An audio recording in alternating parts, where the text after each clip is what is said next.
publicains et les pécheurs venaient tous à Jésus pour l'écouter.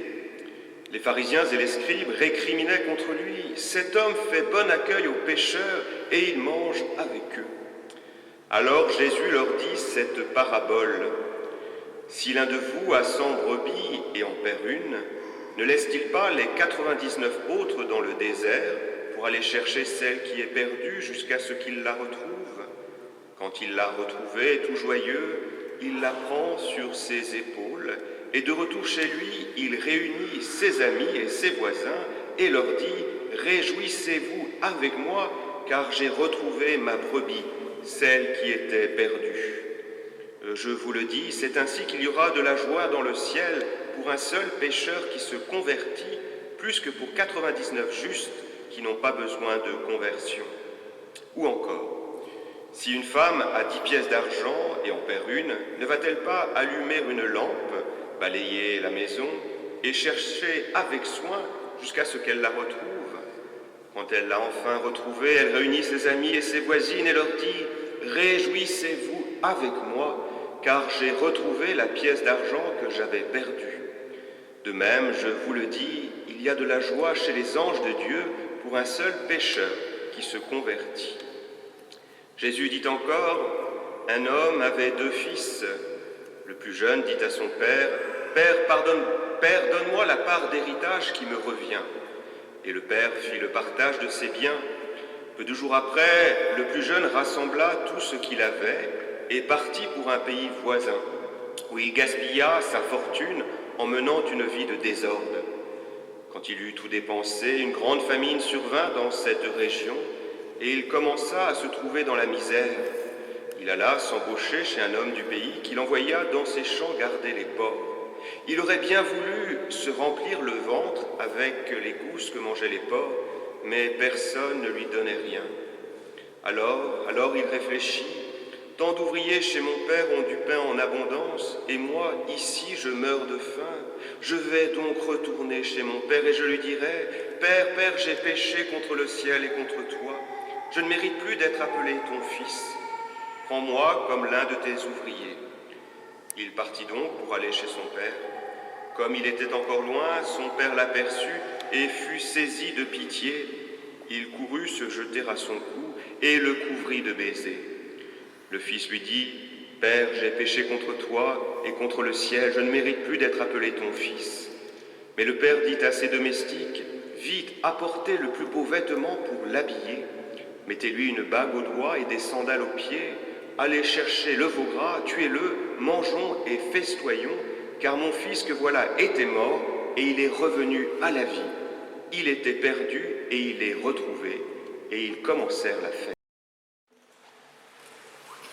Si vous le voulez bien, je commencerai par un tout petit test. Je vais vous poser une question, vous verrez, elle est toute simple.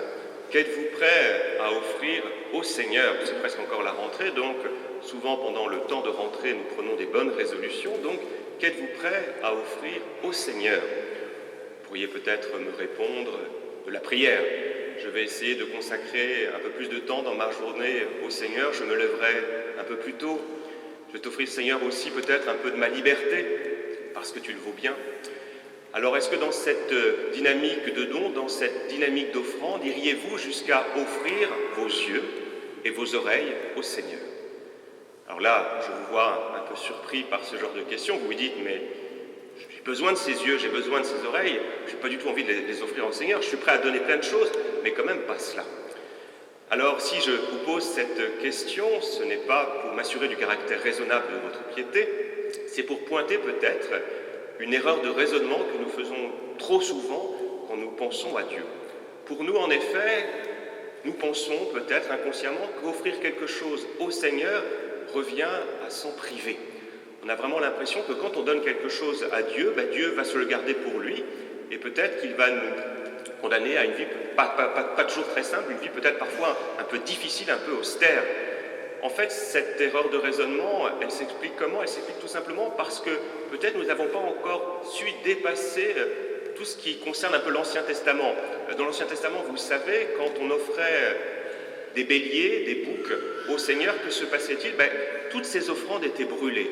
Et on a un peu parfois l'impression qu'offrir quelque chose au Seigneur, c'est les immoler en quelque sorte pour que le Seigneur puisse faire sien ce que nous lui offrons. Alors, est-ce que c'est ainsi que Dieu agit avec nous? Est-ce qu'il immole ce que nous lui offrons? Bien sûr, je ne crois pas. Et la meilleure preuve que nous pouvons trouver, certainement, c'est l'évangile de ce jour. Alors, avec cet évangile de ce jour, avec cette affirmation véritablement de la miséricorde du Seigneur, nous pouvons peut-être nous reposer les mêmes questions, la même question que je vous ai adressée à nouveau, frères. Qu'est-ce que je suis prêt à offrir au Seigneur? Eh bien oui, moi je suis prêt à offrir au Seigneur mes yeux, non pas pour qu'ils soient immolés, mais tout simplement pour apprendre à admirer cette magnifique création qu'il nous a donnée. Quand Dieu crée, lui-même a remarqué, et Dieu vit que cela était bon. Donc Dieu sait la beauté de cette création. Et donc je vais offrir pleinement mes yeux au Seigneur pour qu'il puisse m'apprendre à découvrir, à me réjouir de ce qui est beau. Je suis prêt aussi à offrir mes oreilles au Seigneur pour pouvoir mieux écouter sa parole pleine de miséricorde, cette page d'évangile que nous venons d'entendre en particulier.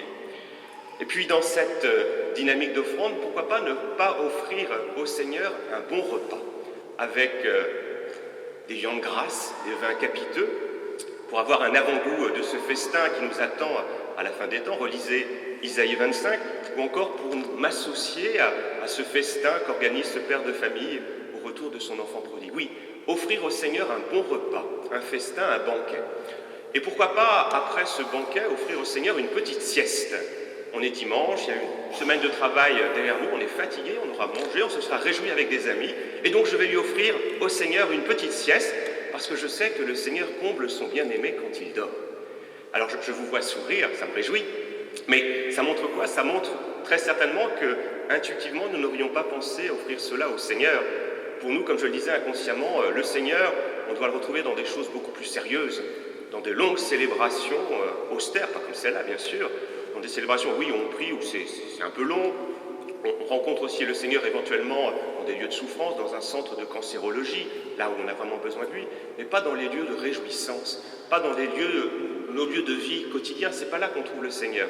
Eh bien, je crois que là, c'est précisément une erreur de raisonnement. Alors, pour éviter de reconduire la même erreur, regardons rapidement cette page d'évangile. Voilà, la première chose qui m'a frappé quand j'ai lu ce texte, c'est bien l'énergie extraordinaire qui est déployée pour retrouver ce qui était perdu. Imaginez quelques instants ce berger, il va braver la nuit et le froid pour se mettre à la recherche de sa brebis perdue. Imaginez ce père, il va à la rencontre de son fils. Ça veut dire quoi? C'est qu'on peut très bien penser que tous les matins, notre père se rend à la croisée des chemins et là, il guette au loin pour pouvoir véritablement accueillir comme il se doit son fils. Tous les matins, il se déplace et il va voir si enfin aujourd'hui ce fils tant chéri va revenir. Donc que d'efforts. Oui, nous pensions qu'il fallait faire beaucoup de choses, qu'il fallait beaucoup prier, qu'il fallait beaucoup donner au Seigneur. Et on se rend compte que c'est lui, le Seigneur, qui fait beaucoup de choses. C'est lui qui vient jusqu'à notre rencontre. Donc première chose, première erreur que nous avons débusquée. Deuxième erreur, nous pouvions aussi peut-être inconsciemment penser que pour trouver le Seigneur, il fallait beaucoup souffrir. Il fallait offrir nos souffrances au Seigneur. Et là encore, si nous prenons le temps de lire notre page d'évangile, nous voyons que s'il y en a un qui souffre, ce n'est pas nous, c'est surtout le Seigneur. Là encore, retrouvons ce berger. On peut imaginer l'inquiétude qui le saisit. Et si un loup avait dévoré ma pauvre brebis qui est seule? Donc son inquiétude, ou encore l'inquiétude de ce père. Comme je le disais, tous les matins, il se rend à la croisée des chemins en espérant pouvoir retrouver son fils. Et le soir, qu'est-ce qu'il se dit? Eh bien, ce n'est pas encore pour aujourd'hui.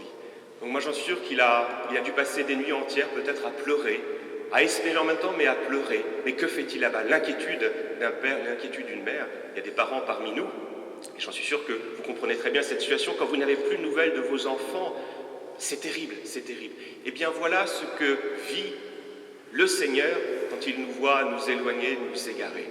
Donc le Seigneur souffre, c'est lui qui souffre. Et combien il a souffert sur cette croix qui est juste derrière moi. Regardez-le, il est là, il nous a aimés, le Seigneur, il s'est donné par amour pour nous, et il finit sur cette croix glorieuse que nous célébrions hier. Oui, le Seigneur est celui qui souffre. Ce n'est pas nous qui souffrons, c'est surtout lui. Et sur cette croix, sur ce lieu de souffrance? Y a-t-il une parole de condamnation, une parole de châtiment? Pas du tout. Quelle est la première parole que Jésus a prononcée sur la croix? Père, pardonne-leur, ils ne savent pas ce qu'ils font. Donc la première parole que nous adresse le Seigneur, c'est une parole de pardon. Et c'est précisément ce que fait ce père de famille. Il ne commence pas à faire des reproches. Quand son fils égaré revient, il lui dit « Je te pardonne, on va faire la fête ». C'est ça qui est pour moi vraiment extraordinaire.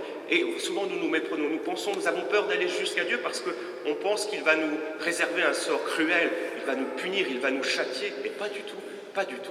Quand on se confie au Seigneur, quand on vient vers lui, c'est un Père qui ouvre ses bras pour nous accueillir et pour faire la fête ensemble. C'est pour ça, à chaque fois que nous nous confessons, nous devrions avoir le sentiment que nous allons participer à un festin, à un banquet.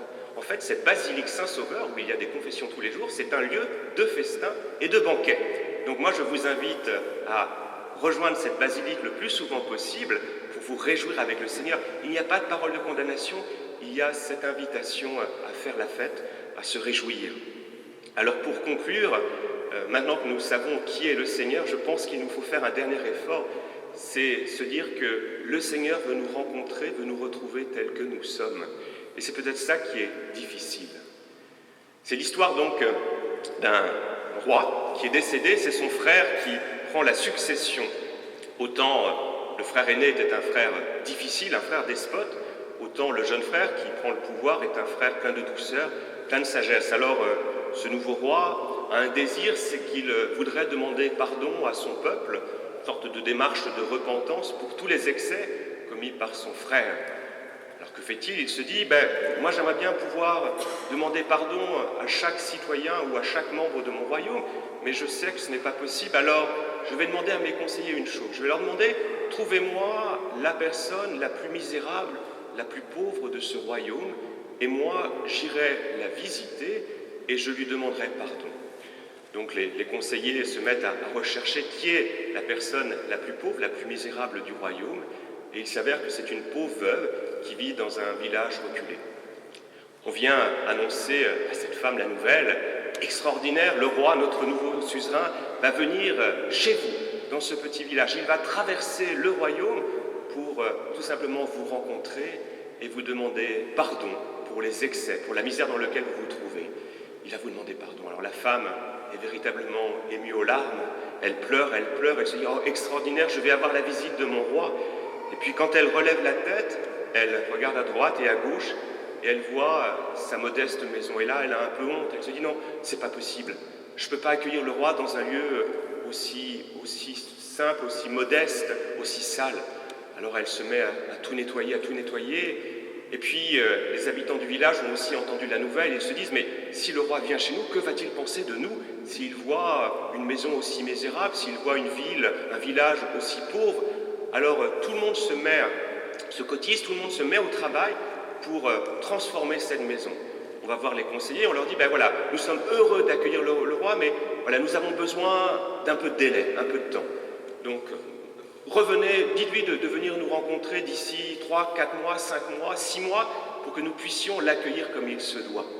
Et donc tous les habitants du village se mettent à transformer cette maison de la pauvre femme, et assez rapidement sort du sol un véritable château. Donc les semaines passent, les mois passent eux aussi, et à chaque fois on fait parvenir une demande au roi, attendez encore un petit peu pour venir nous visiter parce que nous ne sommes pas prêts. Et notre pauvre roi est dans la désolation, il est totalement découragé. Notre roi, il voulait aller visiter cette pauvre veuve dans la réalité de sa vie, aussi misérable soit-elle cette vie, et il se rend compte qu'il ne peut pas. Il ne peut pas parce que cette femme ne veut pas tout simplement se laisser voir, se laisser rencontrer telle qu'elle est. Elle veut retrouver son roi dans une posture de puissance presque d'égal à égal, et à partir de là, la rencontre n'aura pas lieu. Alors voilà un petit récit qui nous montre tout simplement que le Seigneur veut nous visiter, veut nous rencontrer tels que nous sommes. Inutile, comme je le disais il y a 15 jours, de se vouloir plus beau, plus fort, plus grand. C'est celui que nous sommes véritablement que le Seigneur veut visiter. Alors, ne le faisons pas attendre. J'en suis sûr qu'au ciel, il y a beaucoup de saints, il y a beaucoup d'anges qui ont envie de faire la fête. Il y a un festin qui est en train de se préparer. On est en train de cuire des viande grasse, le vin capiteux est en train d'être préparé pour nous tous. Mais voilà, pour que la fête soit complète, il faut que chacun de nous, nous puissions rejoindre ce ciel, nous puissions véritablement participer à ce banquet, à ce festin. Alors ne faisons pas attendre le Seigneur. Amen.